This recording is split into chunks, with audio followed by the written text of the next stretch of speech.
Hello everyone, have a great day. Today we explore, what if a business partner stalks your child to force a deal? A chilling story about the hidden cost of success. Let's dive in. The schoolyard still held heat from the afternoon sun. Plastic toys shone like they'd never seen a hard day.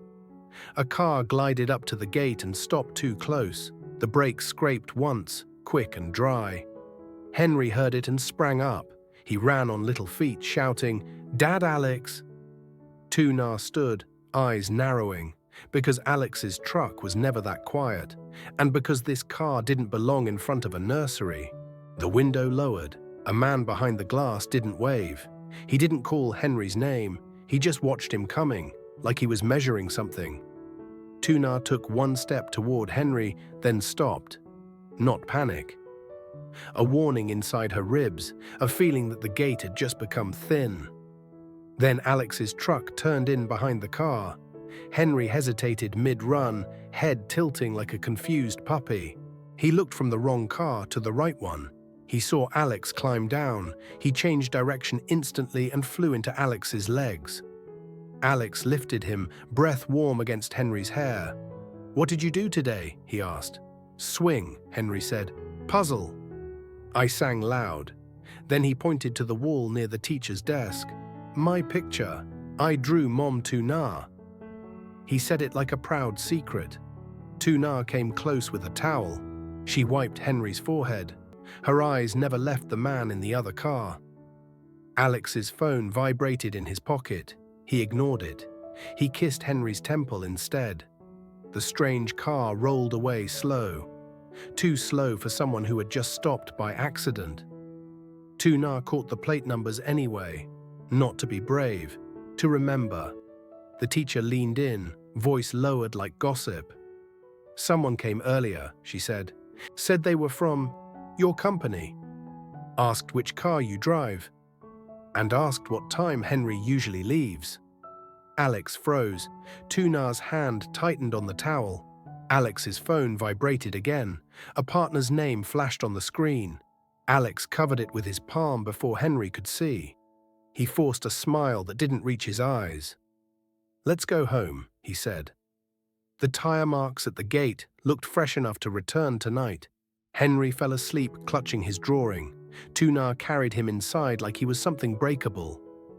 Alex washed his hands at the sink, longer than usual, like he could rinse away what happened at the gate. When Henry was settled, Tuna spoke without heat. The teacher said someone from the company came looking for Henry. Alex's answer came too fast. "No one should do that." Tuna watched his face. "Did you send anyone?" "I didn't," Alex said. Silence filled the room the way smoke does. Slow, uninvited. Alex's phone vibrated on the counter. He flipped it face down and reached for a cup, trying to look busy. Tuna didn't raise her voice. She asked a smaller question. "Who at work knows Henry's schedule?" Alex's eyes flicked away. Because he had mentioned it in meetings. Because he had said school pickup, like it was a detail anyone could handle. He stepped onto the porch and checked the partner's message again. "Due diligence complete. Confirm by 8 a.m. There was an attachment, a photo icon. Alex didn't open it. His throat tightened anyway. He could feel what it was without seeing it. Behind him, Alex's mother appeared in the doorway. She didn't ask to come in. She never did.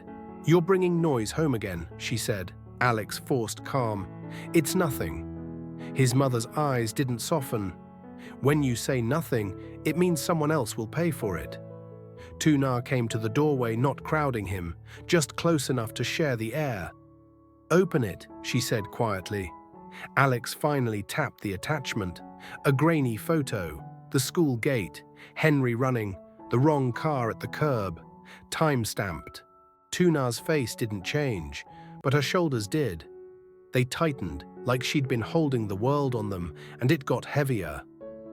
Alex's phone vibrated again. This one wasn't the partner. It was Lan. One line. "I didn't send anyone to the school." Alex stared at the screen until his hand went cold.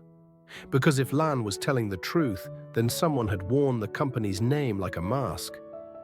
He walked back inside. Tuna sat on the edge of the bed, listening without asking. Alex didn't try to protect her with silence this time. Lan says she didn't send anyone, he said. So whoever did, wanted us to know they can reach Henry. Tuna nodded once, not fear. A quiet decision forming. She looked at the sleeping child, then at Alex.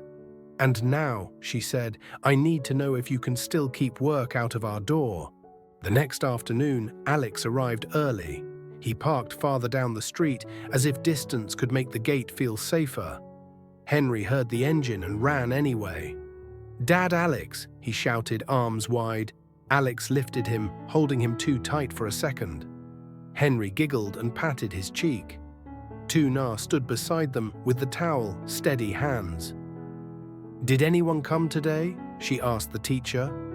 The teacher shook her head. "No." Alex tried to breathe like that mattered. Alex's phone vibrated as he held Henry. He didn't move. Henry pointed at his drawing board again. "I made another," he said. "This one is us." He named each stick figure slowly, careful. Dad, Alex. Mum, Tuna, me.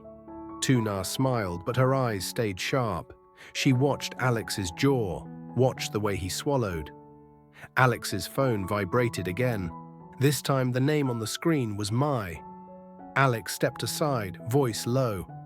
"What did you do?" Mai didn't pretend. "They needed reassurance," she said. "You've been delaying, so I arranged a look." "A look at my kid?" Alex asked. "A look at the pickup," Mai replied. "Partners call it verification. It's normal." Tuna was close enough to hear. Her voice stayed calm, but it cut. "Normal for who?" Mai heard her through the line. She didn't apologize. She chose the cleanest words she could find. "You wanted this deal," Mai said to Alex. "You wanted speed, so don't act surprised when speed finds you." Alex clenched his fist. "What else did you give them?" he asked. Mai's answer came after a small pause. "The schedule," she said, "and the route. Because they said if you don't confirm by tonight, they'll move on." Alex felt the choice slam shut around him. If he ran to the factory to save the deal, he left his home exposed. If he stayed home, he watched his workers lose the order. And if Mai could send a driver once, she could send him again without asking. They waited until Henry was inside, distracted by toys. Then Tuna shut the door gently. No shouting, no theatrics, just 3 adults and a truth with sharp edges. Alex's mother sat at the table first. Tuna placed water in front of her, then in front of Alex. Tuna didn't accuse. She asked, "Did you know they would come to the school?" Alex stared at the wood grain. "I didn't approve it," he said, "but I didn't stop it." His mother nodded once, like she expected that answer. "Because you taught Mai she can do anything as long as it gets results," she said. Alex's face tightened. "I never told her to touch my family." Tuna's voice was flat. "No, you told her my family won't interfere." She watched his eyes. "Didn't you?" Alex's mouth went dry, because that sentence had been useful. It made partners feel safe. It made negotiations easier. It made his home sound like a quiet resource. He whispered, "I said it." Tuna's breath left slow, not anger, loss. "So when they watched Henry run," she said, "they weren't crossing a line. They were using the line you drew." Alex's phone vibrated near his elbow.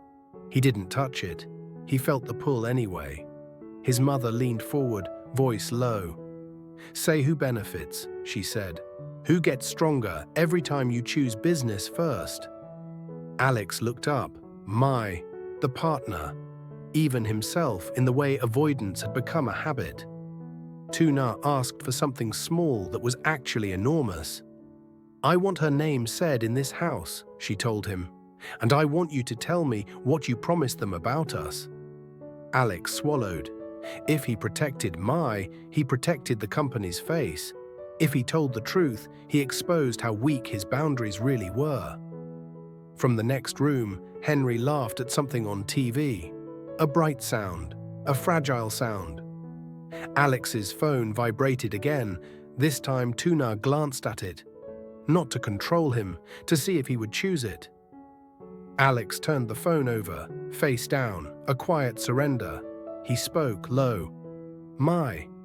Tuna didn't nod. She didn't thank him. She moved to the second part. "What did you promise?" she asked. Alex's voice cracked. "I promised them. You wouldn't slow me down. And I promised there would be no surprises from home." His mother closed her eyes for a beat. Tuna's hand steadied on the chair. Then Tuna said the line that ended all excuses. "So you made me the surprise," she whispered. And in that moment, Alex understood he wasn't being attacked by a deal. He was being judged by the words he'd already sold. At the factory the next morning, the air felt tighter. Whispers stopped when Alex walked past. Lan met him at the office door. "I heard Mai's been handling partner expectations," she said carefully. "Are we still aligned?" Alex didn't answer with comfort. He answered with a boundary. "From now on," he said, "no one contacts my family. Not for reassurance, not for leverage. Never." Mai was waiting in the meeting room, calm as a sealed envelope. She slid the contract toward him. "They want the signature by tomorrow," she said, "and they want proof you're not distracted." Alex stared at the paper, then at her. "You used my son to prove I'm reliable." Mai's eyes didn't blink. "I used what works," she said. "You do show up when it matters." So I showed them. Alex felt the no-win choice press on him. If he cut her off, the deal could collapse. If he kept her, Tuna would learn that her fear was a price he was willing to pay. His phone vibrated in his hand. The partner again. He didn't answer. Mai watched the screen and smiled thinly. "That's your clock," she said. "It doesn't care about feelings." Alex set the phone down. He pushed the contract back. "Lan will run communication," he said. "You're done on this account." Mai finally showed emotion, not sadness, offense. "You're choosing your house over your workers," she said softly. "Are you ready to watch them lose pay because your wife feels unsafe?" Alex's stomach turned, because she wasn't wrong about the damage. She was wrong about who caused it. His phone vibrated again. Alex turned it off. The silence felt violent. He looked Mai straight in the eye. "You don't get to blame my family for the pressure you created," he said. "And you don't get to teach Henry that strangers can stand at his gate." That night at home, Henry pressed his drawing into Tuna's lap. "Mum," he said, "tomorrow you come too." Tuna smiled and kissed his hair. "Yes," she said. Then she looked over Henry's head at Alex. A look that didn't ask for promises.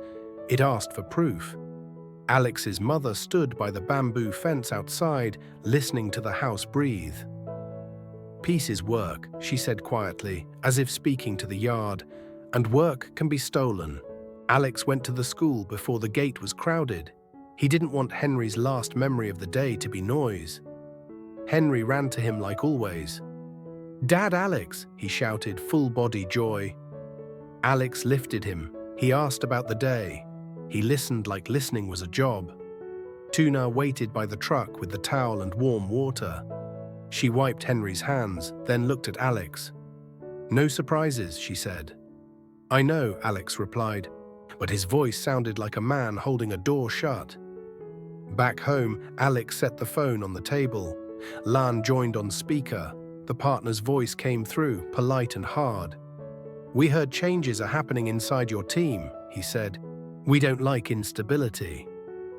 Alex kept his tone even. "My home isn't a bargaining chip," he said, "and my signature isn't a reward for surveillance." A pause. Then the partner spoke softer. "Then prove control," he said. "By tomorrow." Alex's phone vibrated on the table. Tuna didn't look at it. Alex did. A new message. No name. A photo. The school gate. Henry running, time-stamped from today. Alex's hands went cold because he hadn't noticed any strange car this time. Alex's phone vibrated again, a second later. Another message, one line. Choose faster or we'll choose for you. Tuna saw his face and understood without being told. Her voice stayed steady. Someone is still watching, she said. Outside, far down the road, an engine idled. Not close, close enough. Alex stared at the photo, then at his son's small drawing on the fridge. A house, 3 stick figures, a gate. And he realized the next choice wasn't about a contract. It was about whether he locks the gate or keeps pretending the road will respect him.